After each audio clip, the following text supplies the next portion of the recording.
হযরত কি রকম লাগলো? যে আমি তো পরিপূর্ণভাবে ছিলাম না, আমি অল্প কিছুক্ষণ আগে আসলাম। জি, যাই হোক যতটুকু আমি দেখলাম জি, ইনশাল্লাহ আমার ভালো লাগলো। জি, আর ইদানিং আমি শুনছি আপনার কথা, আর আমাদের এই এলাকায় অনেকগুলো রোগী আপনার কাছে গেছিল, আপনার কাছ থেকে শিক্ষা চিকিৎসা নিছে।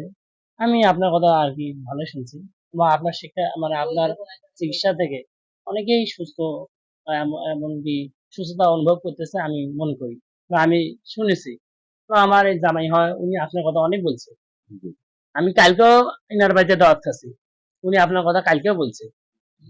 যাই হোক ইনশাল্লাহ আমরাও দোয়া করি যেন আপনার যে এই হিকমতিওয়ালা কাম যেন আল্লাহ তালা সারা বাংলাদেশের মধ্যে যেন ছড়িয়ে দেয়।